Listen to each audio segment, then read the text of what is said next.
And we are on air and live. Hello and welcome to this training session, the first training session live for young ones. We've got wonderful participants here, and this is going to be recorded for future use down the line for the months and hopefully years ahead for young ones in training. This is the first class in a 3-class series for self-care. And we're going to kick it off. I'm going to be talking for the first little bit, and then we're going to get into some more participation stuff. This is part of a bigger training series that Vari and I have been developing, a 9-class series. The first 3 classes are on self-care.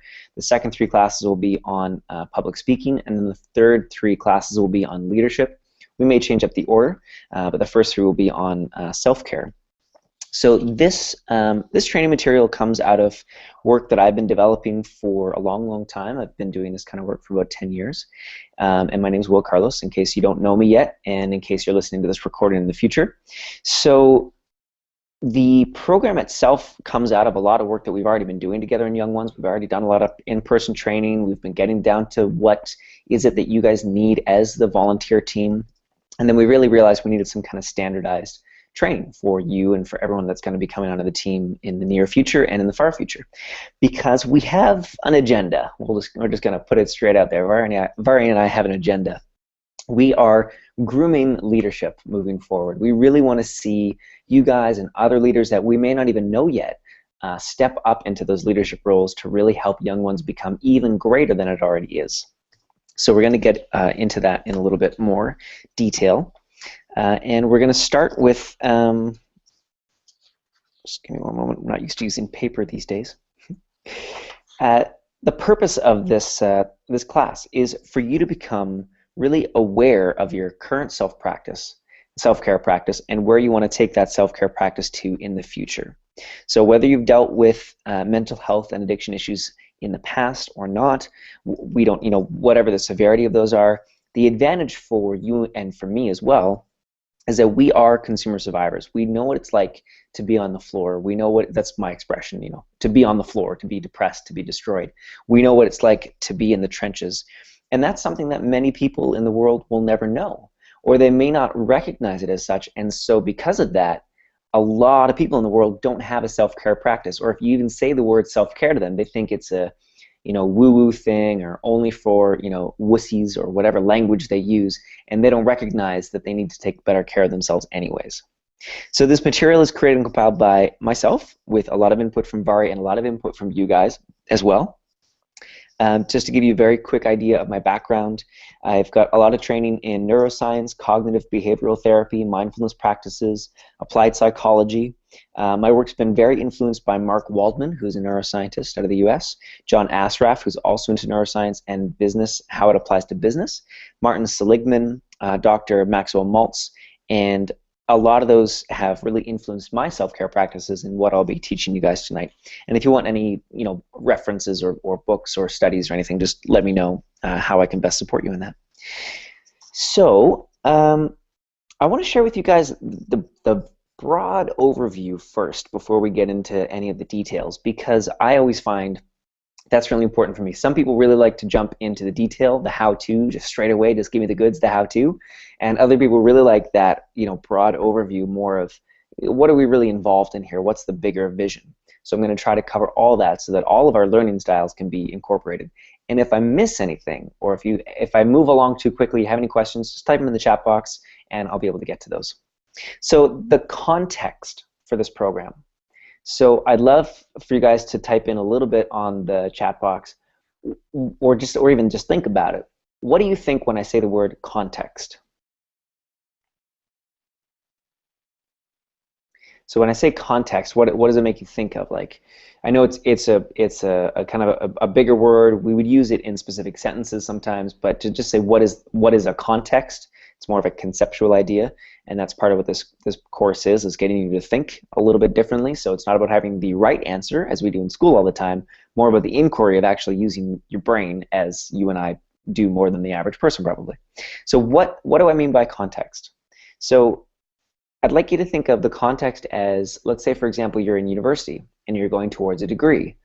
The degree, let's say it's a law degree, is the context for all of the courses that you take and all of your experiences within university.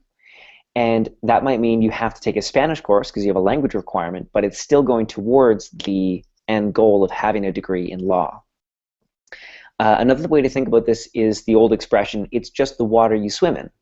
So some people live their life from a context of everyone's out to get me. And that's just the water that they swim in. They can't really see anything else. And if you know anyone like that, you know exactly what I'm talking about. Everyone's out to get them. It's always their fault. That's just the way they see life. It's the water they swim in. They can't differentiate between the water and themselves. It's the same thing. It's totally mixed together. And if I'm losing anybody, let me know, but we're going to get a little bit more into this. So the context for this program, and Vari and I have talked a lot about this, and it's really, really important, especially for a training program, especially for young ones. I mean, young ones has its own context, and you guys, that would be a whole different conversation to have. But the context for this program, we've got a bunch that we're working on. We'd love your feedback and your input. Some of them will be ones that Vari and I have decided we're going to really push, and some of them we'd love for you guys to let us know which ones really land. So here are some of them. One of the contexts could be leadership. One of them could be train the trainer. So I'm training you guys to then train other people in your life or that are coming into young ones, other people that need these services that we provide. Leaders stepping up and finding or creating their role. Fresh legs of leadership. The launch of Young Ones 2.0. So the next level, the next evolution of Young Ones. Or even something fun like X-Men, the power in being unique. Because in a lot of ways, I see us as X-Men in a way. We have unique and special abilities. A lot of us are more sensitive to, if you want to call it, energy than a lot of other people. We're more sensitive to emotions and things than the average person is. We've got unique and special abilities. So that's a fun one.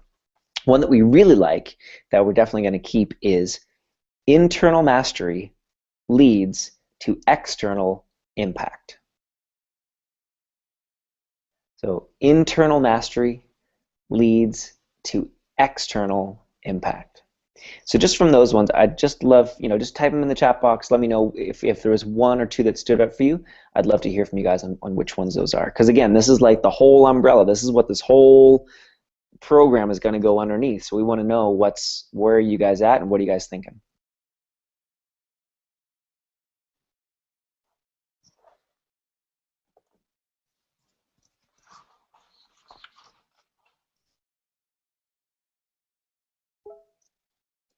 Vari, Fresh Legs, and Young Ones 2.0. Okay, cool.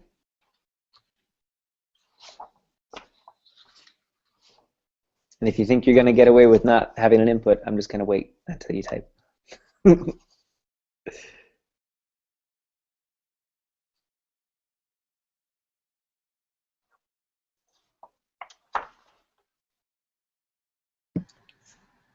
Can you just repeat what you just asked, because my thing froze?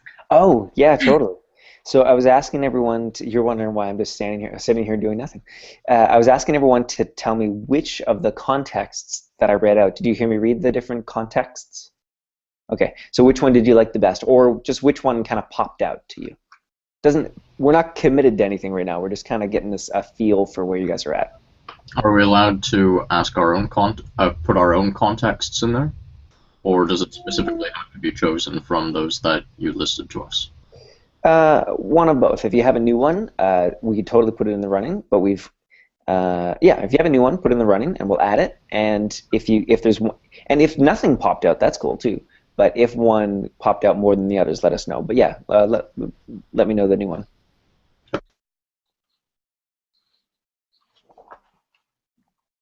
And we're going to have to go a little bit choppier or a little bit faster on the participation because we only have the hour. So we gotta, and I've got a ton to get through. Will? Yeah. There's 2 chat boxes that are being used right now. Because you can still type into the original invitation for the whole chat. So Jamie and Nessa typed in there, and then. Oh, I was wondering why it was taking so long. So yeah, we're using, guys. Sorry, technology. We're using the blue chat box on the top left side, top left corner. It's a little blue box, and it'll come up and say chat, and that's where we're chatting. And then the actual text will show up on the right side of your screen. So you see Vari posted first, Harpreet, and then Nicholas. Nessa might have trouble because she's on her phone, but Nessa likes the X-Men context. Okay. Okay, cool. Great. Perfect. So I'm going to... And Nicholas, I really like Nicholas's. Yeah, I do too. Okay, great. So I'm going to skip a part because I always create too much content for a 1 hour class. Happens every time. So I'm going to be skipping big chunks, but it'll all work out for the best in the end. We're going to do, so in this 3-class series, we've got some of the outcomes of what you're going to get out of this. We're going to have you learn your own positive and negative launch sequences. It's just like when they launch a rocket into outer space, they have a whole launch sequence to make sure it happens successfully. When you have a really crappy day, there was a launch sequence. When you get into a fight with that same family member every time, there was a launch sequence. You could track it if you really wanted to. When you have a great day, same thing, there's a launch sequence. Someone who is in really, really great shape, they've got a launch sequence. So we're going to find out your positive and negative launch sequences. We're going to learn how to practice safe storytelling. I feel like I'm doing that a lot. I don't know why. Develop your own optimal daily self-care practice. Learn the easiest and best ways to improve your self-esteem, self-confidence, self-image, and resilience. Learn how to acknowledge your negative emotions and not allow them to run your life day by day and moment by moment. That's a really important one that I feel like I read too fast. So learn how to acknowledge your negative emotions and not allow them to run your life day by day and moment by moment. We're also going to cover the proper nutrition that could be affecting you more than you know. This is one that I know might seem like that's out of left field, and it's very, very much not. I'm not a nutritionist. We're not going to get into that kind of nitty-gritty. We're just going to talk about your triggers. So as a very quick example, I've had coffee most of my life, and I was also really angry and then moody and depressed a lot of my life. And that was due to a lot of factors. I'm not saying it's all because of coffee. But I recently, a couple months ago, went and had the coffee I used to have every day. And I I flew off the handle the whole day. I was great for about an hour and a half, 2 hours, and the rest of the day I couldn't control my emotions. And I got to thinking, I wonder if I was actually really angry and depressed all those years, or if I was just drinking bad coffee. Oversimplification? Absolutely. I'm not saying that bad coffee is the secret to all depression at all, and we all have triggers that if we were more aware of them could really make a difference. So briefly, I just want to let you know that, oh no, I already covered that. Perfect, that's good. Context of the program, intentions. So most important piece of this entire night, what do you guys need? I've designed a whole class. The series is being designed. Vari and I have talked a whole bunch. And if it doesn't relate directly to what you need, I will throw it out the window. It's done, it's gone, and I will redesign everything. Because none of that will make any difference, and you won't listen to any of it if it doesn't align with what you actually need. So I want to hear from you guys in your own words. And if you want to share verbally, I'll type it down as you go. So you might hear a little bit of clicking, but I can keep better track of it that way. And if you want to type it in the chat box, I will copy and paste it so that I have it in your words what you actually need. Because like I say, without that, this whole thing is kind of a waste of time. So what do you guys need? What are the challenges that you're facing? I've asked this question before in trainings with some of you, but life changes, things change. You're evolving, constantly ever evolving. So what do you need? Why did you show up tonight? There's a lot of places you could be tonight. It's not like we all just have an extra hour hanging around to do stuff with. So you're here on purpose. You're here for a reason. So what is that reason? What did you come for?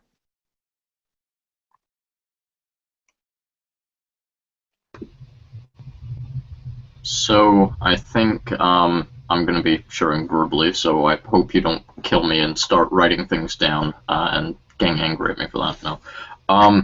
I wrote down in my context earlier that one major context of this for me is making people understand and not try to solve anything. I don't think mental illness can be categorically 100% described as an illness, I think, to a large extent. Many people who suffer from it get some of their defining personality traits from it. For example, I have a very sardonic and dark sense of humor.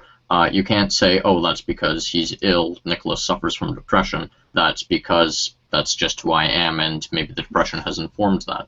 So in that context, I think one of the things that I would like to get out of this class is being able to not just make others understand that, but when I'm having some sort of breakdown, if you want to call it that, or some sort of episode, or just something, making people realize that they can't exactly always do something about it, because there are a lot of, you might want to call them type A's in the world, who just want to solve everything and fix everything, and oh, well, no, this person needs help, but that's not always possible, and I want to be able to convey that message. And how do you convey that message when you're in the middle of an episode like that? Okay. Hope that makes sense. Well, as someone who just had an episode yesterday, yeah, totally. If you whatever language you want to call it, episode, breakdown, both of those are great. From a course that I took, people call it being on it, and I'm using these again on purpose. Being on it, like you're like a dog with a bone, like and you just don't want to let go of the bone, and so someone's trying to make a difference or be great with you, and you're just like and yeah, so I totally get that. So thank you very much for sharing. And if I paraphrase that later poorly, just correct me and let me know. Okay, great. Who else? Vari, in regards to self-care specifically, understanding and adapting my negative launch sequences to avoid or put the brakes on spiraling downwards. Beautiful. Just going to copy and paste that. Okay, great. Who's next? Amy, I want to learn how to help others by helping other people understand depression and self-harm. To learn how to help others by helping other people understand depression and self-harm. Okay, so that is awesome. And Jamie, I'd like you to also think a little bit about what about you? So this group, just like myself, we're going to have a tendency to pull a Mother Teresa, and I'm not making fun. I'm just having fun. We want to help everybody else, but we got stuff going on too, and they're both really important motivators. If you're only internally motivated for your own stuff, most of us wouldn't make it very far, because we get out of bed every day for other people. We don't get. If it becomes about us, we stay in bed, as I did for many years. But if it is only about other people, sometimes the self-care practice, which is exactly what we're talking about, gets kind of missed. So Jamie, I'm sorry to put you on the spot. You don't have to tell me right now, but I really want you to think something for yourself, what that might be. Okay, great. Who's next? I want to say it verbally instead, because I don't know how to type it out. I haven't actually had mental illness or addictions myself, so I think it's in regards to people around me, and and how it's dramatically affected my life. So I want to put it in a sense like I want the reassurance that everything's going to be okay, if that makes sense. Okay, I think so. So when you say the reassurance everything's going to be okay, do you mean specifically with this person, or for life in general? Specifically for this person. Okay.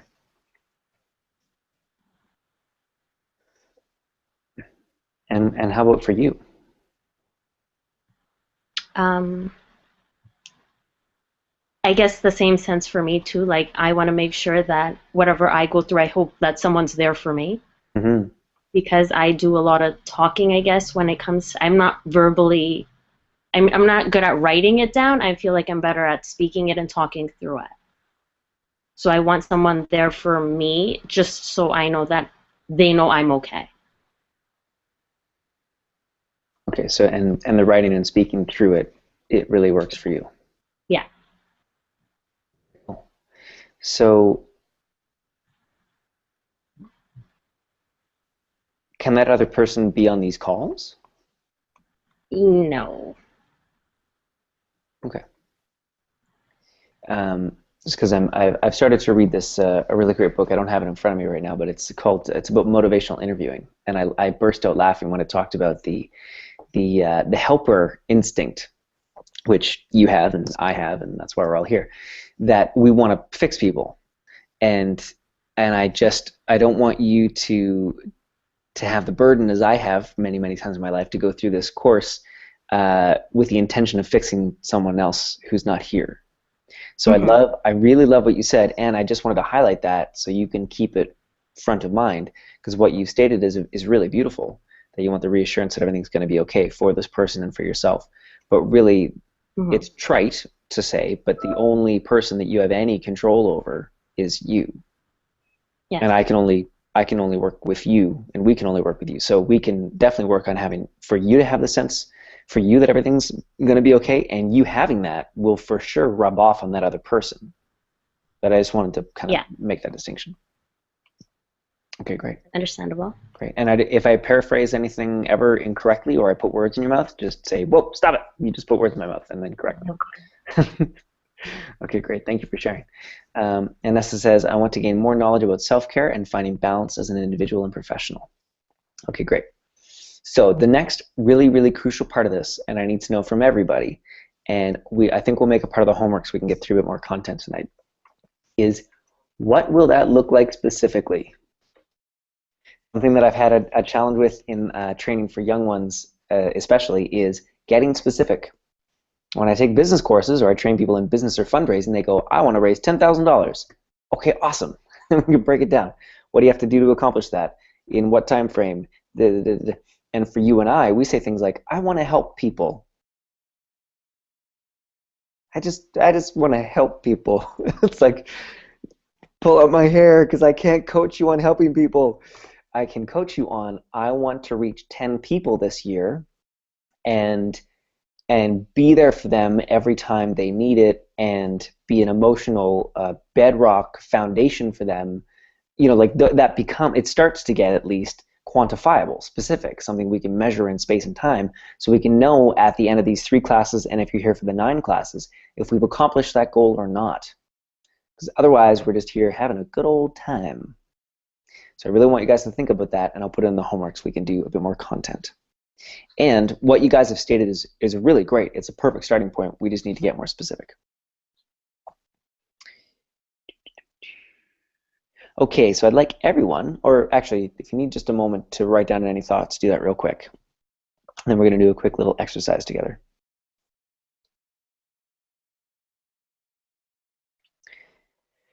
So I would like you to close your eyes and just do it. It's a very simple, very quick process with me.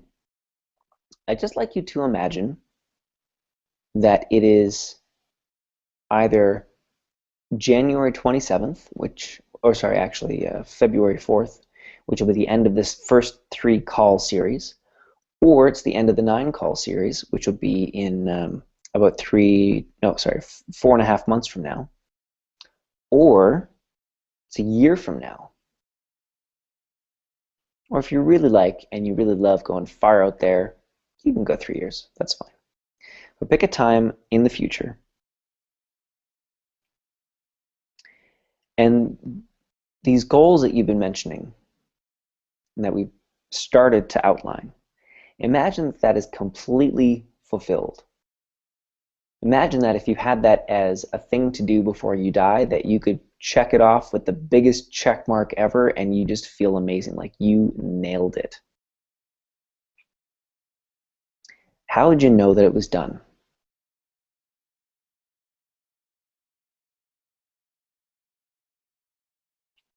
What would be your first indicator? What would you see? What would you hear? What would you feel? What would someone else say to you?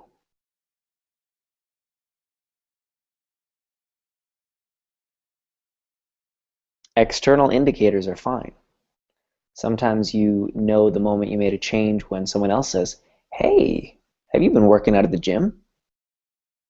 And that's the moment you know that you nailed it. So what is that for you? What's that first little indicator?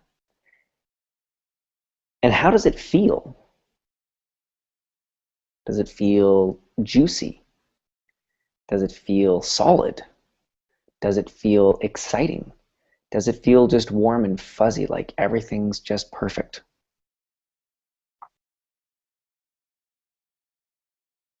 I'd like you to see a future where, and these are some of my words, see a future where you're resourceful, even more than you are now, where you're wise, beautiful, experienced. Your challenges and downtimes and ups and downs have given you the perspectives and the gifts and the abilities to be a leader in your family, in your community, in the world, within young ones.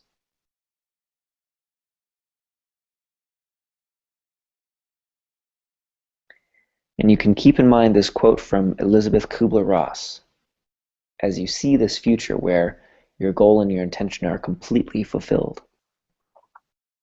The most beautiful people we have known are those who have known defeat, known struggle, known loss, and have found a way out of the depths.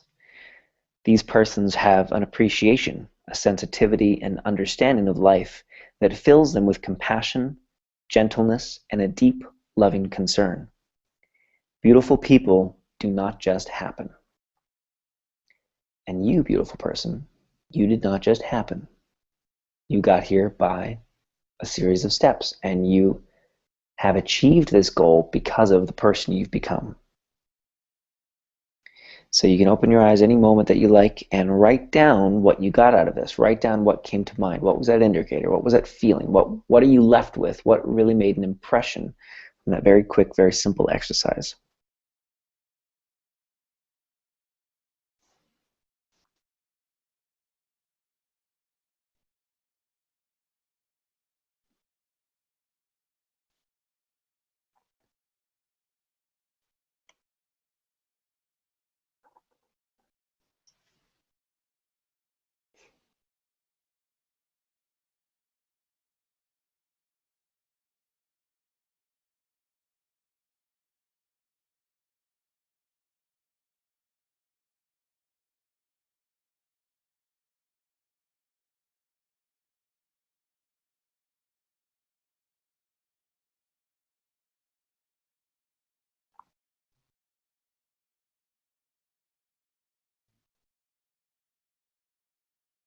And when you're done and you don't need any more time, just give me a little wave.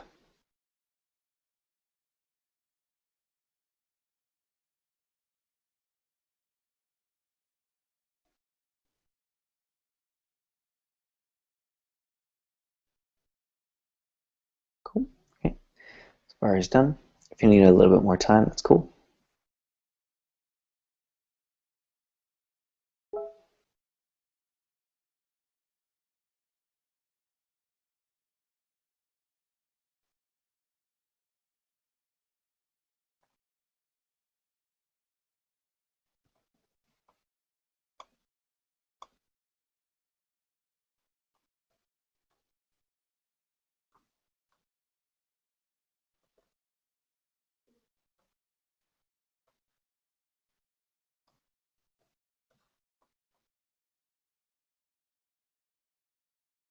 Nessa's done, thank you. And Nicholas done. Okay, great. So it looks like we're mostly done. So I'm not going to ask you guys to share that now. I'm going to put it as part of the homework. But I hope you got some good stuff from it. So the next point that I want to jump into is that this is a co-creative process. I hope you guys can feel by now that I don't really have much interest in just talking. I mean, I love talking, don't get me wrong. I love the sound of my own voice. But it's really about a co-creative process where we're doing this together. I'm asking you guys questions, you're engaging, we're already building that engagement. And I really want to make it and stress the point of that this is a co-creative process.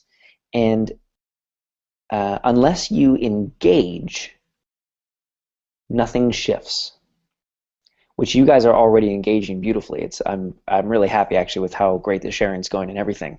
And it's always just about that next level of stepping it up to the next level. So one thing I heard this described a little bit differently recently, and I really liked it. And of course, I was doing on focus, on how to focus. And he talked about how in this day and age we have, I mean, we all have all heard this. There's so much information, and it used to be that information was power. Information is no longer power. Information can actually be disempowering. You can have too much information in your brain, too many books, too many things to do. So unless it's applied, knowledge is not only useless, it can actually be detrimental. So back in the caveman days, we had to have our focus be taken away by things that might be important. A bird flies overhead. Oh, that's actually really important because I might want to kill it so I can eat it. You had to be on the lookout for distractions. A noise off in the distance could mean life or death. In today's world, it's usually the opposite, unless you're walking late at night and there happens to be a bear in downtown Toronto. But most distractions are you're on Facebook, an ad pops up, and the ad maker is brilliant and knows how to distract your brain just long enough to get your attention. And this happens all over the place. It's just constant, nonstop, on the go. So why does that apply to what we're doing here? Well, what you're going to want to do is you're going to want to take and try to get all the information you can out of this class and these classes and squirrel it away and hoard it away, as I do many times. I'm very guilty of this. Squirrel it away for a rainy day. Oh yeah, no, I'm going to sift through these piles and piles of information, and then I'm going to decide what's the best one, because that's how we're programmed. We're programmed to sift through all the possible options and then pick the best one. Because back in the day, even 20, 30 years ago, we used to be able to do that. Now it's impossible. Literally impossible. You can't sort through all the options. You could Google search till you were gray on, is soy good for me or bad for me? Like, just that one topic could keep you up for your entire lifetime now. So now it's not about what's the best way. It's just about what's the way you're going to do consistently starting now moving forward. I hope that's kind of the point is beginning to be made, because it's a co-creative process. So I want you guys to be able to focus in on what's most important. Focus in on that one thing that you're going to do differently consistently every day. Focus in on that one book you're going to pick for your self-care practice. Focus in on that one thing and engage fully in these classes, because this is the training you have at your fingertips right now. So the other thing that I thought of, a way to explain this is, I could be the worst trainer in the world. The worst. And if you engage at 100%, you will develop yourself more than if I was the best trainer in the world, like literally #1, Tony Robbins, and you did nothing if you just sat back and listened. Kind of like the equation of what gets a higher result in the end, 0 times 1,000,000 or 1 times 10. 1 times 10. I haven't done math in a long time, but it's 1 times 10. So my 1 level of ability as a trainer, which is probably more like a 3 or something, and your 10 level of engagement will bring out a 10, whereas I could be 1,000,000, and if you're 0, we got nothing. I know this sounds like a really basic thing, and that's how wars are won, that's how games are won, that's how empires are built. You talk to the biggest business minds in the world, Mother Teresa. It's all really simple stuff that they did consistently over time. So I hope this doesn't come across preachy. It's not what I mean. It's just something that I've learned for myself that I hope you guys can pick up on to engage more fully in the class. And yeah, okay, great. So learning styles. The next point that I want to make is about learning styles. So oftentimes, and I hope none of you hate me after this, it could happen, but hopefully not. But just prepare yourself. If you if you feel it coming on, just let me know, or I don't know, do a little happy dance and get back to yourself. Learning styles. There's this thing about learning styles and our culture, and especially for you and I, being consumer survivors of something like mental health or addictions. We kind of go into 2 camps. There's the camp of somebody else always knows best, or I always know best. I have friends like this with health and nutrition. They always know best, even if all the literature and all the studies tell them that alkaline water, and I hope that's not somebody's thing on this call because that might really offend somebody, I don't know, tomatoes, big tomatoes, that tomatoes are the best thing ever, or whatever it is, pick whatever you like. And they believe that they are the final word on everything, no question, no ifs, ands, or buts, which means, even if they're right, but it still means that no one can contribute to them. No one can come in with a new idea or a new thought. And often how that gets languaged in our society these days is learning style. Someone will say, oh, that's just not how I learn. I'm a visual learner, so I don't like to listen to things. Which I'm going to ask you for these classes to put aside, because I may ask you to, for example, meditate. And you may say, oh, it's just not my learning style. I like to be moving. Which is fine. And for these classes, it'd be great for you to try on some new things that maybe haven't worked for you in the past, but this time they might. Just like when you're a kid, you eat mushrooms, you hate them, and then you eat them when you're a teenager, sauteed in butter, and you're like, oh my God, these are the best things ever. So same deal. I'm not asking you to be a convert to meditation and meditate every day till the cows come home. I'm just saying, try it out, try it on, see how it goes, because you may be really pleasantly surprised. So I call that learning styles because it's totally valid. We all have our own learning styles that really, if you know your learning style, it's really, really helpful for sure. And maybe there's just a way to tweak it. So maybe you do meditation slightly differently, tweak it a little bit, we can work on that, and then you can still meditate and try it out as a practice. What are you guys hearing in that? Either jump up on the audio or type it in, text it in. What are you hearing in that for yourself of what I'm saying? Does it rub you the wrong way? Do you kind of get where I'm coming from? Do you have a question about it? It's challenging with a class format like this because I can see your faces, but I can't really, read your body language or anything. Questions, comments, concerns before we dive a little deeper?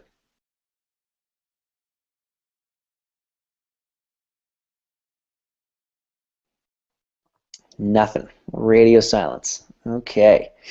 So I'll just keep going in the hopes that we're all kind of on board here. So this point matters because in the end, your level of thinking got you where you are today, the good and the bad. My level of thinking got me into a great apartment in Toronto with the most spectacular wife on the face of the planet, with incredible friends and an amazing family. It also got me a bunch of student loans that aren't paid off yet, a business that I'm working my tail off on, but I don't yet have the money I want to go on the vacations and start the family that I want. And it also got me kind of a little bit underweight. I wish I had a bit more muscle. You know what I mean? Like there's the good and there's the bad, right? It's not like everything's messed up just because I think the way that I think. But your level of thinking and my level of thinking got us to where we are today. So if there's a result that you want that you don't have, or you have a result but you want to go to the next level, then you've got to borrow someone else's thinking for a while and try it on. Maybe it's my thinking, maybe it's someone else's thinking in this class, maybe it's a book, maybe it's a mentor or a hero that you have. But the point is that sometimes you know best, and sometimes someone else actually knows best, and it's your job to adopt that thinking for a period of time and try it out and see how it goes. My mentor in business is a millionaire, and she pisses me off constantly because she goes, Will, stop it. Stop it. I'm like, but I want to do it my way. She's like, no, your way gets you your paycheck. My way gets me my paycheck. And lots of friends and family that love me. Like she doesn't sacrifice anything for the money. We think that sometimes wealthy people sacrifice. She hasn't. She's got a great life in all ways. So I say that so that you can keep that open mind to try out the things that we're doing. So what are the things that we're doing? What are the self-care practices? Before I give you some self-care practices, I want to hear from you guys. What do you already do? Because like I said, this is co-creative. I may think that I've got the bee's knees on self-care practices, and I may think that I'm the world's leading expert, yada, yada, yada. Turns out Nicholas has been doing this amazing self-care practice for 3 years, and I go, holy crap, that's amazing. I've never heard that before. Or maybe I have heard it before, but hearing it from Nicholas makes me go, oh, and I think about it differently. Because here's the thing, there's no new information. We've all heard all the answers before. This class is not about giving you the answer. It's about reminding you of the things you already know. Say that again. I can't give you the answer, but together we can maybe hear the answer enough times together that it sinks into our thick skulls, and I'm the worst at this.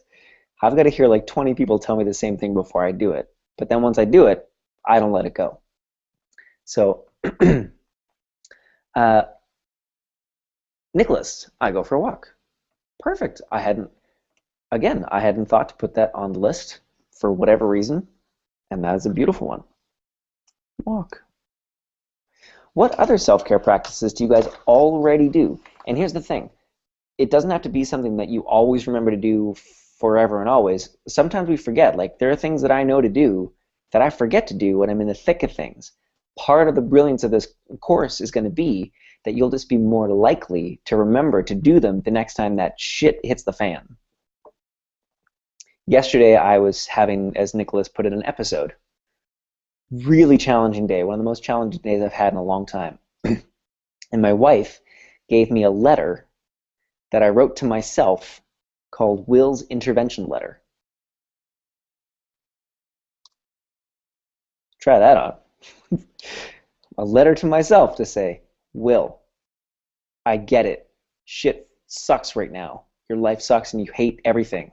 What's the point? No one listens, etc. Like, because I know the way that I talk to myself when I'm in that state.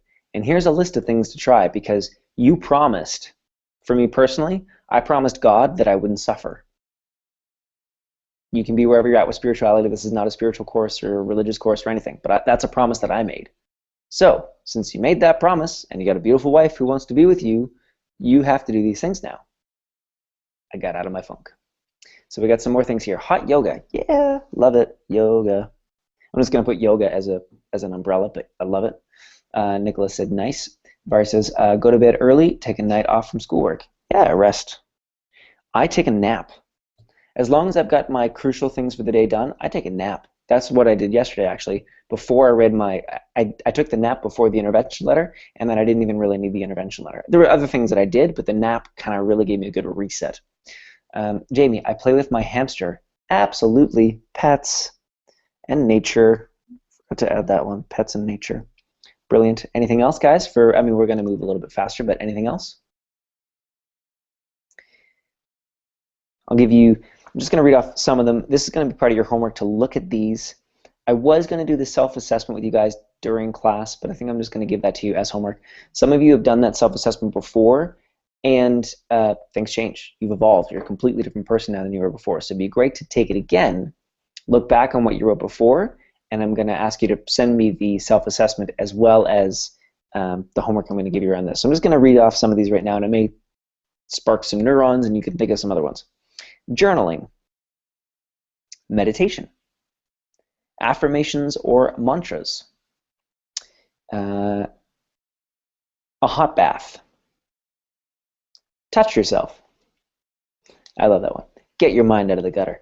Touching yourself. It's a really great practice that they've shown works brilliantly. Even 10 seconds of gently stroking your arms and yawning and slowly stretching just for 10-20 seconds it completely shuts down your amygdala.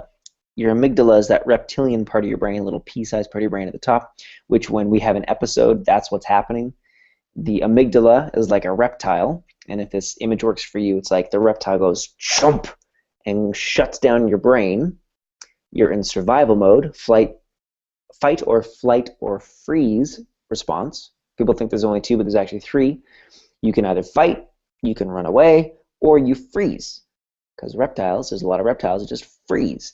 So I know when I have episodes, I'm either fighting or I'm running away, like I don't want to deal with it, I'm watching a movie, or I just freeze, like screw it. And sometimes, it hasn't happened in a while, but I just lay down on the floor. like a lizard. Nah, I'm just not going to do anything. That's the freeze response. So your amygdala goes clamp. So if you can pry that open and unclamp the reptile, the reptilian brain that is clamped down, with some gentle stroking of your arms, some yawning, things like that, then you can go, okay, great. What self-care practice can I do that'll really make a difference here? Or what's the next thing I need to do? Sometimes all it takes is just a moment to kind of get you out of it. Vari, not related, but Nessa's phone disconnected her from the conversation. Oh, okay. Yeah, I saw her jump off, but I wasn't sure why. I thought maybe she just had enough of me. It's all good. Call a friend. Be with a friend. Go see a friend. Go hug a friend. Just go be around a friend. And they don't have, and Nicholas, this will point to what you were talking about. You can set the context for hanging out with a friend. Look, I I really want to hang out. I just need you to not fix me. And I've said this to my wife many times. We call it no coaching. I don't want any coaching right now, honey. I just need you to hold me. I just need you to rub my head. I just need you to cuddle me. I need you to not say anything right now, but just love me. And it works really well, because sometimes that's all you can do. And that's, for any of you that don't know how to say that yet, it may seem like a completely different world, like you don't even know how to make that request. I know, because I used to be there.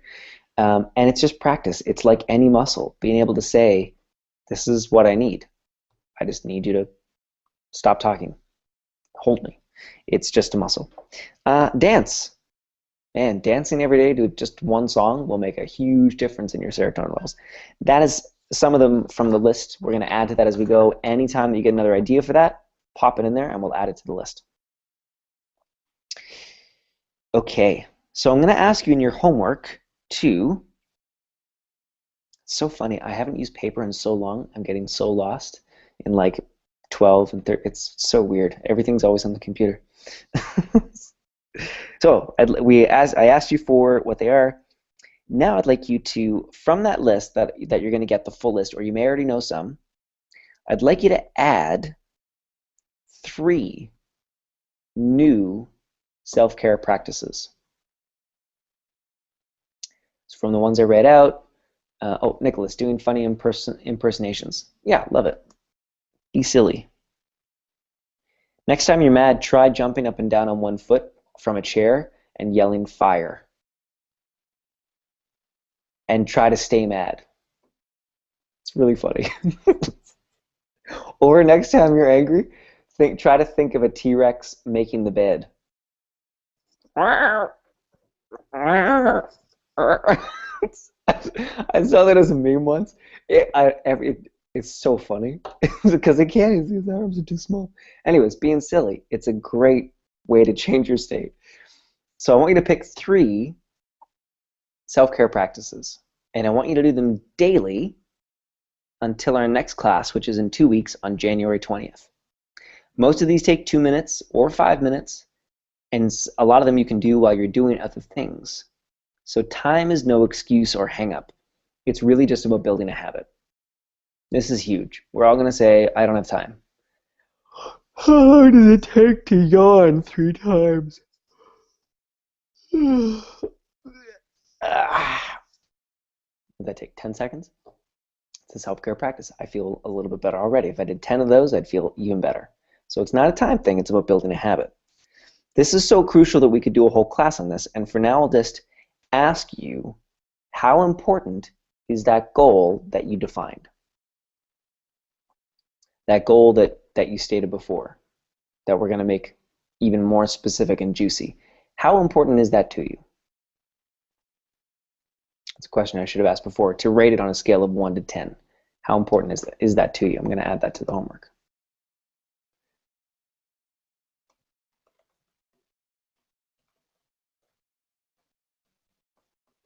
And if it's a 10, you'll do the work. You'll add the habit. If it's a 1, you won't. Even if it's a 7, you probably won't. It's got to be like an 8 or above. Now, if anyone has a really hard time setting new habits, jump up now, because I don't know if you know this, but I'm the habit master. If there was a really cheesy infomercial product that I could sell, it would be Habit Master 501, because I'm like the 5 level class. So if any of you have a challenge setting habits, and you know that's it, you know, like you're committed to the goal, you're going to make the time, all those things, it's just about setting that darn habit, like you can't figure out how to do it, then now is the time to speak up and get some one-on-one coaching, and we'll get it handled. Vari asks, does stopping a bad habit count as self-care? Oh, totally. Absolutely. Yeah, that's a great idea. Although, yeah, no, that's great. Stop bad habit, we'll add it to the list. So anyone have habit setting challenges? Speak now or forever hold your peace. Well, not forever, but for now. Okay. Then I expect everyone to do their homework with the finger wagging and everything. Great. So the last point for tonight. Self-esteem, self-confidence, self-image and resilience. I'm going to do this in like record time. It's going to be on the list of self-care practices. So I told you that I would teach you the easiest and the best ways to improve your self-esteem, your self-confidence, your self-image, and your resilience. And to be a little bit cheeky and to kind of prove a point, but also give you information rapidly, here is the best, most researched way with the most results behind it of how to increase your self-esteem in 7 days. Every day, at the end of the day, write down, I don't see everybody writing by hand, but that's okay. At the end of the day, every day for 7 days, write down the 3 things that you love about yourself. Some of you may have heard me say this before, and you may be like, oh yeah, I know that. Do you do that? Just be like a really bad parent right now. Do you do it? I know it sounds really silly, but it really does work. And even they've shown that even to do it for 7 days, 6 months later, your self-esteem will still be higher than it was on average before. I don't know how they measure that exactly, but I know I can get you the paper if you like. So that's the best way to increase your self-esteem. The best way to increase your self-confidence is to write down every day at the end of the day 3 things you did really well. Again, doing this for 7 days will increase your self-confidence over a long period of time. Best way to improve your self-image.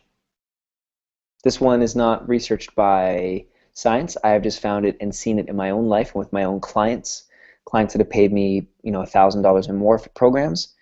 The best way to do it is the personal vision process. All of you except for Harpreet should have that manual. If you don't, send me or Vari an email and we'll get it to you. It is the #1 way to improve your self-image overall, and it can happen very fast.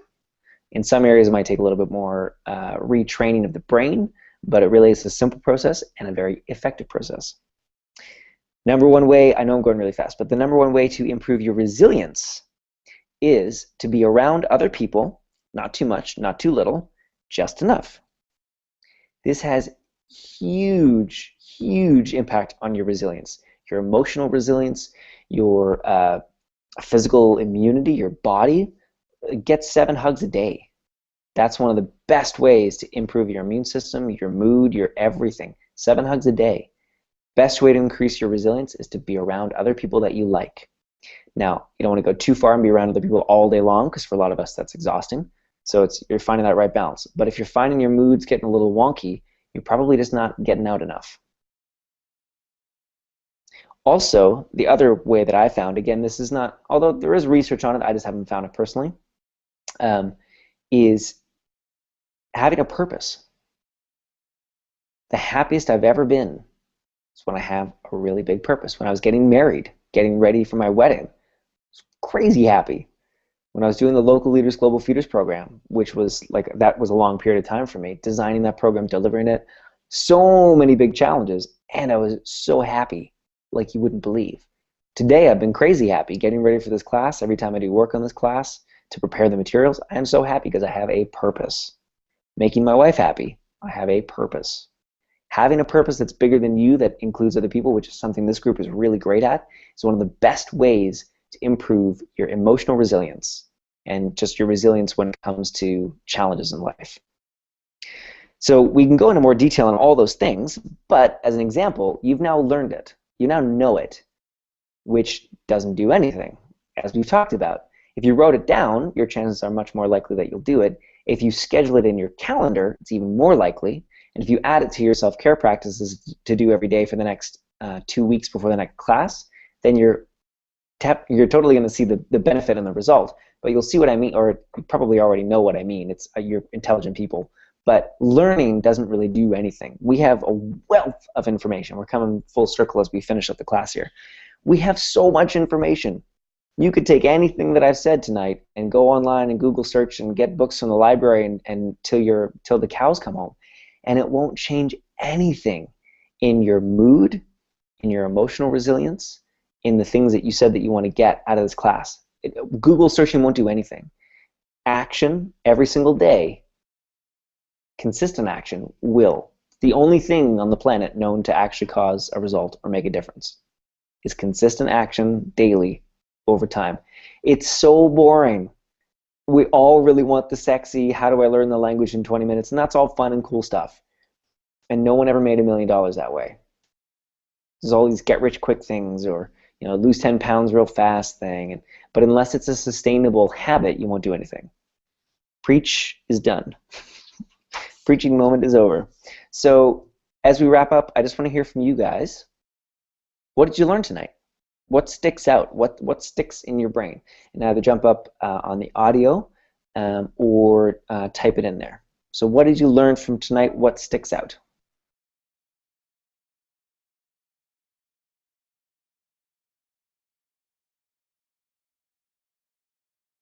I think we lost Nicholas. Not everybody at once. Oh my gosh. Nicholas is back. So what did you learn? What stuck out?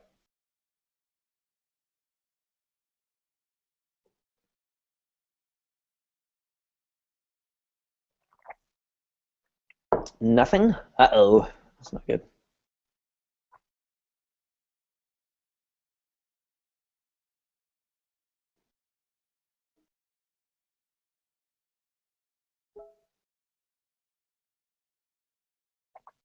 Vari, I learned that I don't have very many recognizable self-care practices, so I should fix that.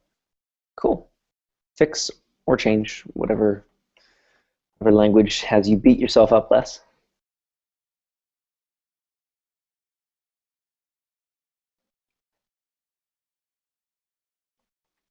Yeah, and also, Vari, that's a really good point. It'll be part of the homework. Having it actually written down on a sheet somewhere, like my letter to myself. It's a form of doing that. It's a way to say, here are the things that I do, so that you actually have it somewhere instead of like, oh yeah, because when you're in that episode, when you're in that breakdown moment, you don't even remember what to do. It's like my amygdala has so shut down my thinking brain that I don't remember what I'm supposed to do. And then someone says, go for a walk, and I'm like, brrr, and I don't go for the walk. Someone says, watch a happy movie, brrr. So having that list just makes it that much easier for you.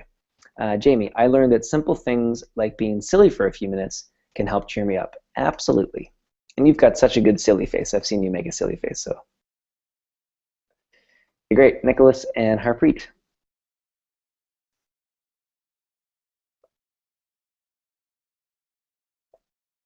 What did you learn? Harpreet, I learned that I should try different self-care practices. Yes. Okay, cool.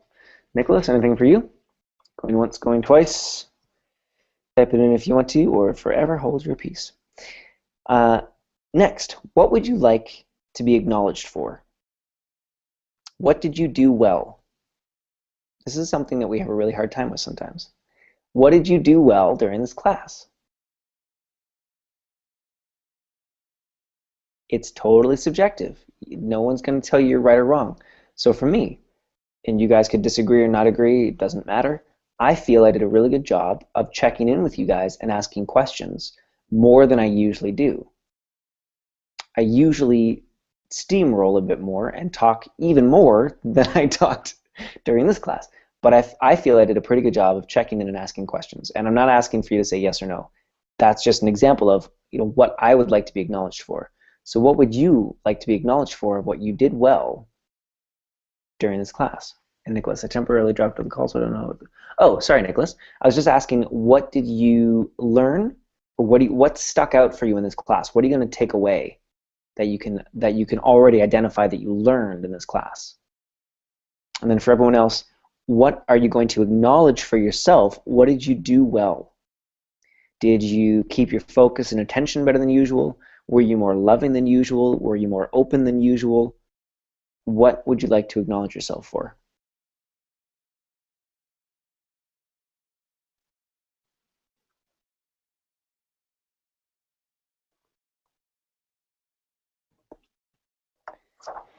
And we've only got one more question, then we're going to wrap up. We're not doing bad for time. We're only going to go about 5 minutes over. If you would like to type in or share verbally what you want to acknowledge yourself for or be acknowledged for, and I can acknowledge you, then you can do that. If not, you're welcome to keep it to yourself. I just please, please, please, please write something down of what you want to acknowledge yourself for. Your bravery to speak up, you were on time, whatever it is, something, because you all did lots of things better than you normally do them. And then the last question that I'm going to probably make part of the homework is, what would you like to see us shift in this training? What is, and you can email me this or just put it as part of the homework. What would you like to see shift in the training? What what did you like about tonight? What did you not like about tonight? You know, not everything is something that we're going to change, because there are certain things that Vari and I really need to get across and want to get across. There's certain things that I know as a trainer that I do have a process and a reason why I'm doing things the way that I am, and there's tons that can change and that we can improve upon. So I'd love to hear your feedback from you guys of what you'd like to see shifted or changed for the future. Jamie, I want to acknowledge myself for participating more than usual. I noticed, Jamie. Thank you for participating more than usual, and I'm glad that you can see that for yourself, because I definitely noticed. Harpreet, voicing myself more than I usually do, or more than usual. I don't know you very well, but that's awesome. I'm sure that I would notice if I knew you any better. Okay, awesome. So I'm going to end. I'm going to actually repeat the quote that I shared with you guys earlier, because it's just such a beautiful quote, and it's such a great kind of theme in a way for the class and for all these classes, and for young ones, I think, in a lot of ways, for a lot of us. Vari, participating for myself, and not because I help run young ones. Yeah, awesome, I love it. Okay, so we're going to end on this quote. I'll send you guys the homework. I probably won't send it tonight. It'll be tomorrow sometime. I'll send you the homework.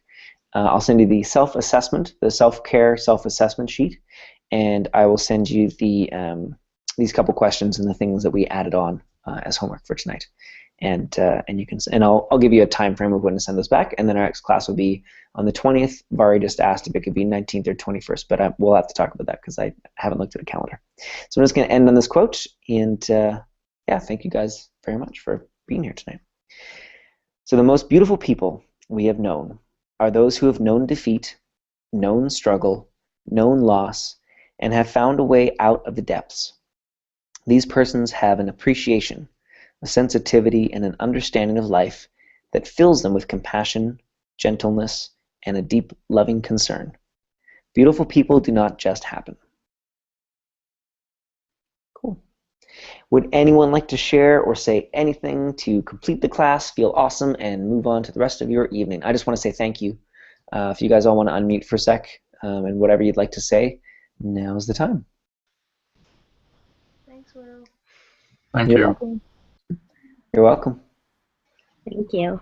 Cool. And if you guys have any questions, email, anything like that, and we'll get them all answered.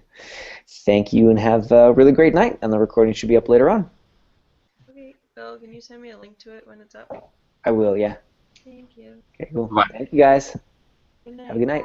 Bye. Bye.